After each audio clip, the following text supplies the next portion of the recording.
Assalamu alaykum, hürmetlik anlıqçılar. Bugün Kamal Hisamidinov'ның Momamның şifalık doğruları degan kitabını o'qishni davomlashtiramiz. Bugungi tema ziqqini mumya bilan davolash.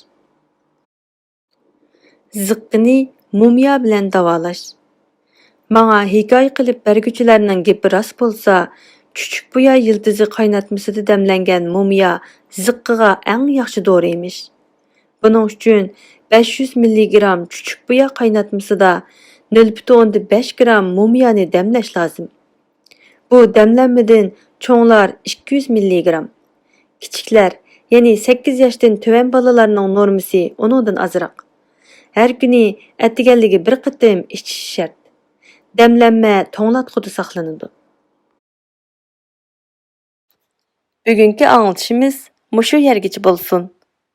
Keyingi qitimliq anglitishimizda ko'rishayli. Salomat bo'ling.